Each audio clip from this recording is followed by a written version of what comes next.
when we didn't even get into the Undertaker's streak, we have to end it with the Undertaker's streak. I feel like everybody's been waiting for this, so we need to get it there before anything happens. The Undertaker had the most unprecedented accolade in all of wrestling. The streak. Yes. He beat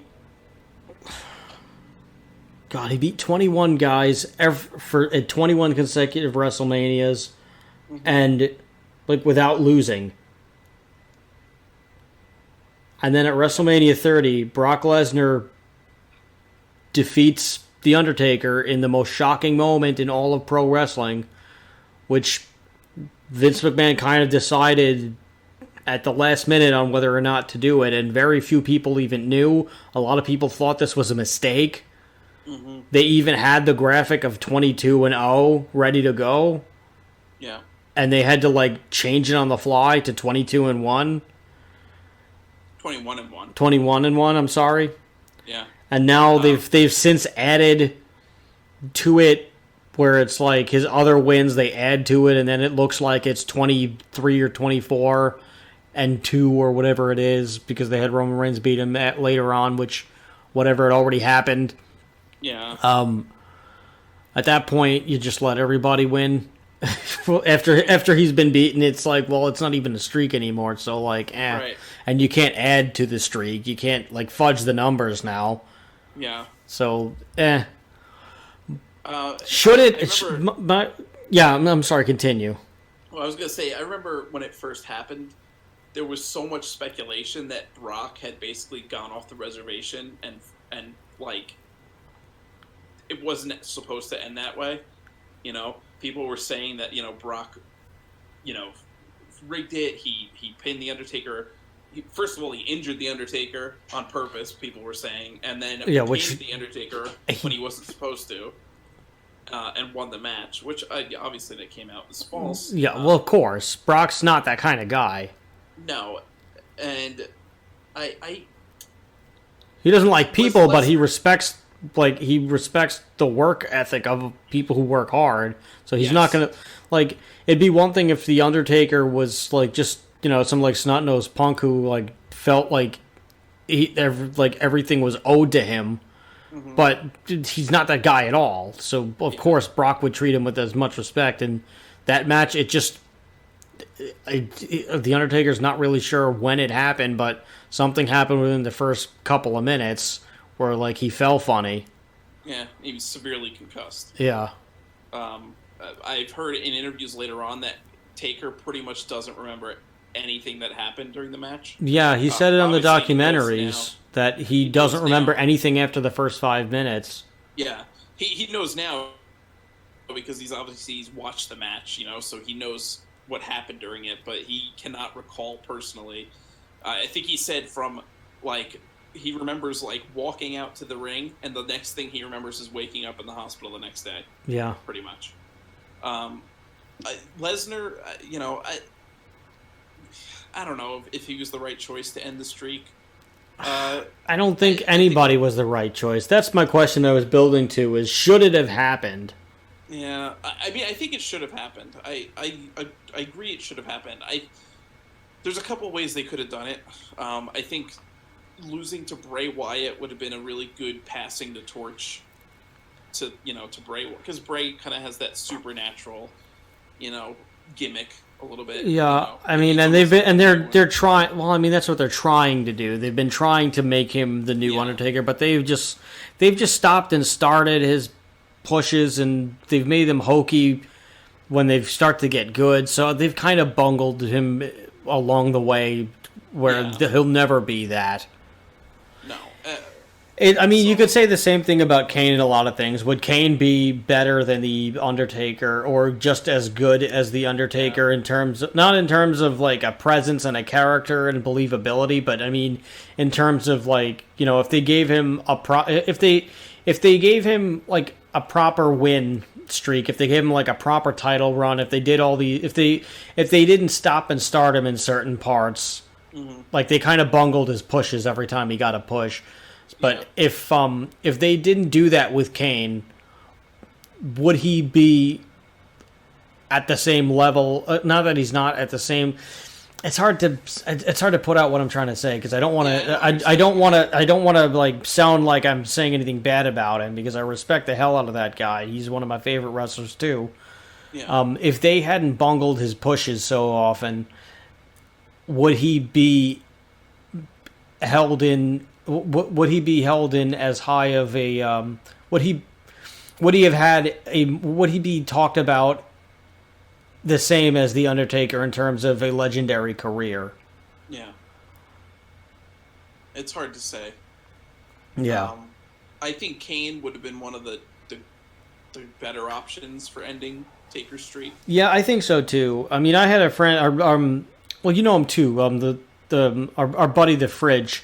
He for years he was saying that Kane should have been the guy to beat the streak, and there were years he was like, I hope that it's Kane. If they shouldn't, but if they ever do, I hope it's Kane. And then it was Brock, and I remember that night, like I was in like such a daze that I like walked around the block talking to my ex-girlfriend for like hours. She was my girlfriend at the time, my then girlfriend. Mm-hmm. For like a half hour to 45 minutes just complaining about how this was a mistake and how they shouldn't have done it and how it ruined the rest of WrestleMania. Mm-hmm. It didn't, but at the time it really did. Like looking back at it, it didn't because like Daniel Bryan still got the big win that he deserved. But it was just it was a hard pill to swallow. Yeah. Well, people were pissed. Oh, yeah. People were pissed. Well, Joe Marone's dad came in and he was pissed off too. Because, well, he wasn't pissed off, but he was like, because he liked Brock and he likes Brock, and he was like, honestly, I couldn't see anybody else doing this, but like, why would they do that? Right. Like, he was just confused. Yeah. It really didn't make that much sense at the time. I guess. Especially because they. I mean, it still doesn't. They didn't really do much with Brock after. Well, he just became the champion, and then he went. But then he started becoming the part-time champion, where he held the belt, was the final boss fight for whoever wins the Royal Rumble, and that was it. Right, and so it was kind of, I don't know. I could see why. I think people were rightfully pissed off. It was definitely a polarizing moment. At best, it was polarizing. Yeah. I think there was better choices to do it. I also think that the Undertaker should have been his last WrestleMania, is the one that he where we lost the streak. Yeah, that's what I think too. Is if it was good, if they were going to end the streak, it should have been his retirement match. Yeah. Like what we thought was going to happen with Roman Reigns because he left everything in the ring and he wasn't sure if that was his last match. And then when he won, and then I don't know, according to the documentary, when he watched the match, he was so like heartbroken by his performance that he was like, I can't let that be the last one. Yeah. So he started chasing the dragon of, the last one has to be a great one. Yeah, which I think the AJ Styles match was a fair ending to I have to agree. It was fair. I think if they did a real match in the ring, it would have been spectacular too. Yeah. But, and I think I would have liked to see that more, but at the same time, I don't know how that, I can only imagine what it would have been.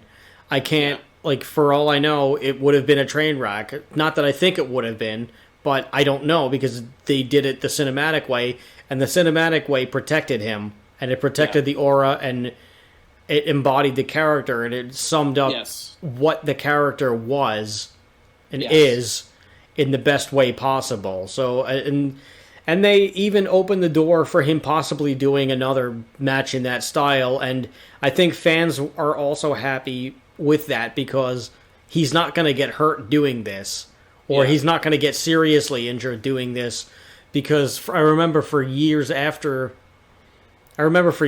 just kept saying, like, when he was there, it wasn't, I can't wait to see The Undertaker. It just, like, the conversation ended up becoming, God, I hope he's okay. God, I hope he doesn't seriously injure himself. God, I hope he doesn't wind up in a wheelchair after this.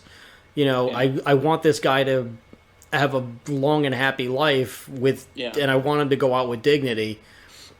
And I'm glad that he can do that now. Yeah. Yeah.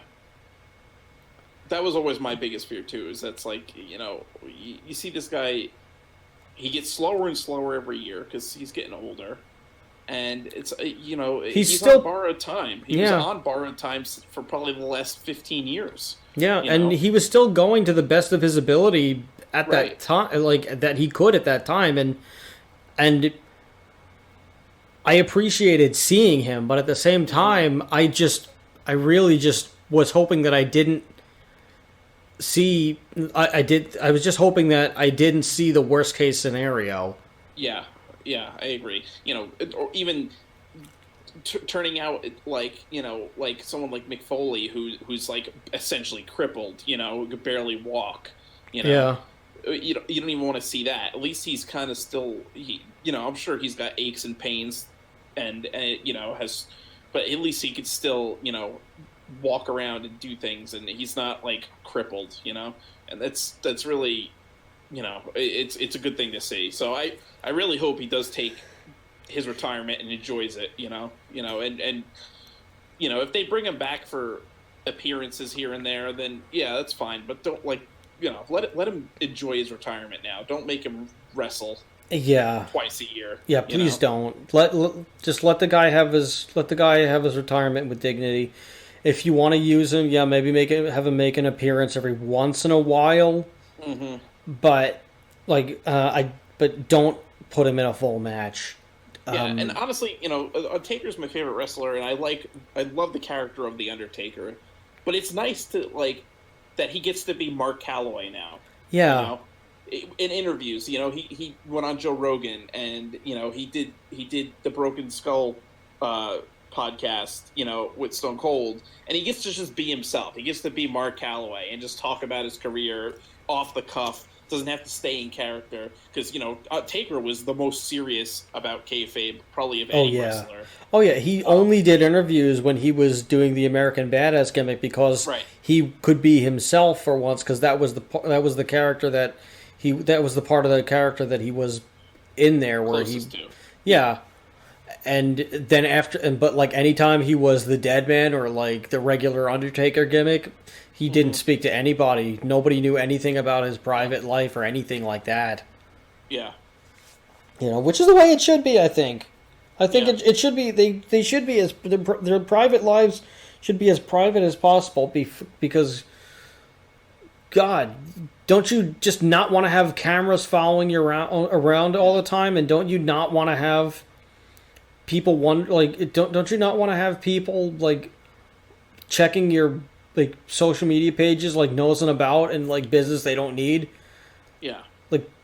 Just have why wouldn't you want a normal private life? Right. And then a few days, and then you're on the road for however long. You got TV cameras everywhere. Just get away from that all. Yeah. So I'm happy for him. I think they are going. I've seen things that they are planning to use him in NXT as a trainer also, so that he could help work with the big guys. Yeah.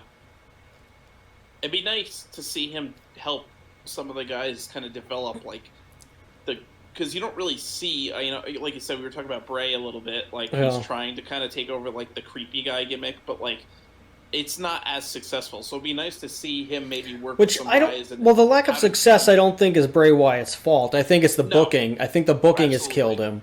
Yeah. So it would be nice to maybe if Undertaker can kind of influence that a little bit, maybe get some more of the character development. He'd be great for that. Interesting gimmicks. Yeah, exactly. So it would be good. I hope he he can do that and kind of push it into that direction a little bit, because that's what people want to see. I'm frankly sick of the reality era. I want to see characters. I don't want to see Well, I don't want to see stupid characters, but I would like to see characters again. Well, right. Yeah, I don't want to see gimmicks like the gobbledygooker, but it would be nice to see some guys that are playing a character instead of just being themselves, and they're always on social media they're the same thing. It's let's have some interesting characters, you know. Yeah. So. But I still don't think that they should have ended the streak ever. No. No. I agree. Or if it, like I said, if they were going to, it should have. It should have been somebody who made sense. It should have been someone who made sense. And it should have been his Michaels, retirement. Kane, somebody like that, and it should have been the last match, retired, done. Undertaker is like, you know, and honestly, it should have probably been like a buried alive match. I think that would have been appropriate. Oh, no, not a buried alive match. Why not? It's the Undertaker's match. You know? It's like, it makes sense, but I would want a good old fashioned clean match. I don't know. I think finally putting the Undertaker into the grave and like, you know, it would be a good send off. You know, if they buried him after. Like maybe, but not in the weird Royal Rumble casket match thing where they like made him like ascend to heaven, like, or like and we don't want the Survivor Series entrance where he like has the bat wings. And on the third day, yeah.